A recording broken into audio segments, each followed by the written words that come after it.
Frères et sœurs, savez-vous que l'Église reconnaît depuis son commencement 3 différentes sortes de baptêmes? Le baptême de l'eau, le plus connu, le baptême du sang et le baptême de désir. Le baptême du sang est celui du martyr. Si quelqu'un meurt pour sa foi avant d'avoir été baptisé, eh bien l'Église reconnaît que sa mort l'assimile au baptême.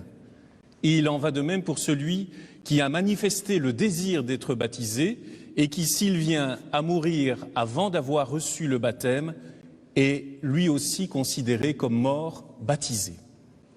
En Occident, au fur et à mesure que toute la population est devenue chrétienne, le baptême du sang et celui de désir ont disparu, ce qui a fait du baptême de l'eau le seul baptême que nous connaissons.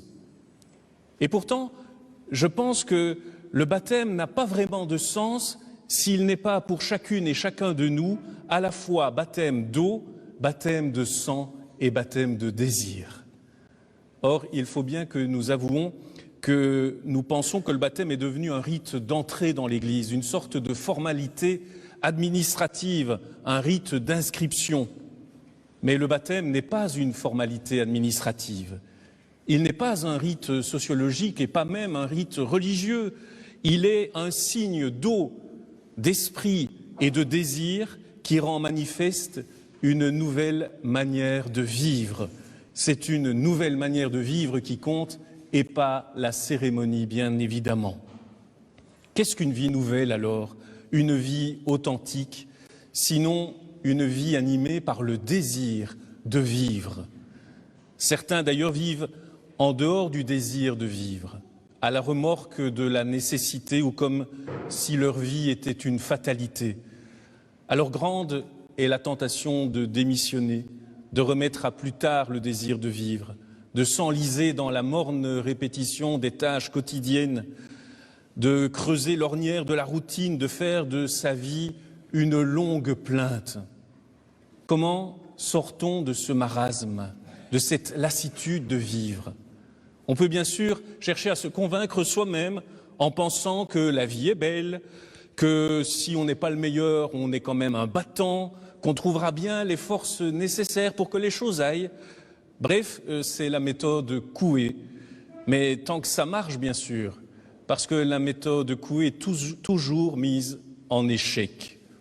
Ne fût-ce que pour la raison suivante, parce que quand on compte sur ses propres forces, eh bien, on a déjà une force de moins parce qu'on n'en fait pas usage. Un rien d'ailleurs met nos forces hors d'usage. Une difficulté plus grande que prévue, un échec plus cuisant que les précédents et patatras, nos forces supposées être là tournent en impuissance. Cette impuissance d'ailleurs que certains ressentent beaucoup plus douloureusement à certains moments de leur vie et qui les plonge parfois dans une infinie détresse.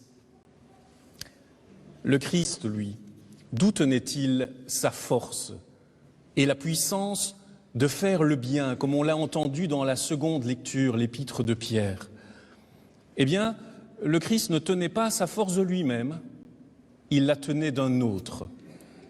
Un jour, et c'est ce que nous célébrons aujourd'hui, il s'est senti adopté, il s'est senti rejoint au plus intime de lui-même, grâce à une parole qui lui a été dite et qu'il a entendue et qui l'a rejoint dans son désir de vivre. Cette parole, vous l'avez entendue dans l'Évangile, c'est « Celui-ci est mon Fils bien-aimé, en qui je trouve ma joie ».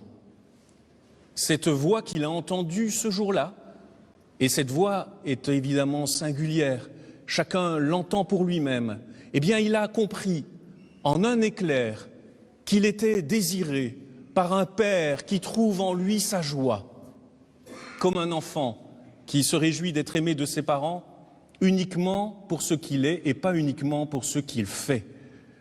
Eh bien Jésus a reconnu ce jour-là que toute sa vie était le fruit d'un amour infiniment bienveillant et la joie qu'il a reçue de son Père ce jour-là devint en lui pour toute sa vie source de reconnaissance. Vous penserez peut-être, oui, c'est bien beau, mais c'est pour le Christ, lui, il était le Fils de Dieu, mais pour nous, pauvres humains, eh bien, la parole que le Christ a entendue, celui-ci est mon Fils bien-aimé en qui je mets ma joie, eh bien, cette parole, elle est adressée dans toute sa vérité, dans toute sa force, à chacune et chacun d'entre nous. Paul nous le confirme dans l'Épître aux Galates, quand il écrit « Fils, vous l'êtes bien. Dieu a envoyé dans nos cœurs l'Esprit de son Fils qui crie en nous « Abba, Père ». Oui, fils et filles bien-aimés, nous le sommes. Nous avons été plongés, dès avant notre naissance, dans le bain de la tendresse inconditionnée de Dieu. Autrement dit, c'est dans le désir infiniment bon et joyeux de Dieu que nous sommes constamment baptisés. Ce qui signifie qu'aucune détresse, aussi infinie nous paraît-elle, ne pourra jamais être plus forte, plus profonde que l'infinie tendresse de Dieu. Alors le jour de notre baptême, même si on ne s'en souvient peut-être guère, aucune voix en tout cas ne vous est venue du ciel. Par contre, les paroles et les gestes du prêtre qui vous ont baptisé n'ont eu de sens qu'à vous révéler ceci, ou en tout cas de le révéler à vos parents. La vie de leur enfant baigne depuis toujours dans une tendresse sans bornes, inépuisable. Et l'eau qui a été versée sur nos fronts est le signe permanent de cette tendresse qui ne cesse de couler sur nous abondamment. Vous me direz, voilà pour le baptême de l'eau et le baptême de désir, mais qu'en est-il du baptême du sang ou le baptême du feu?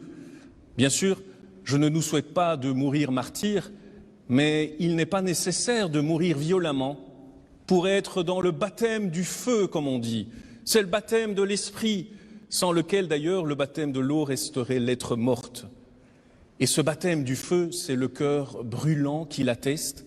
Chaque fois que vous vous sentez soulevé intérieurement par cet amour de Dieu dont vous sentez la présence, chaque fois que votre cœur jubile, chaque fois que vous ressentez la joie d'exister, parce que vous vous savez fils et filles bien-aimés du Père.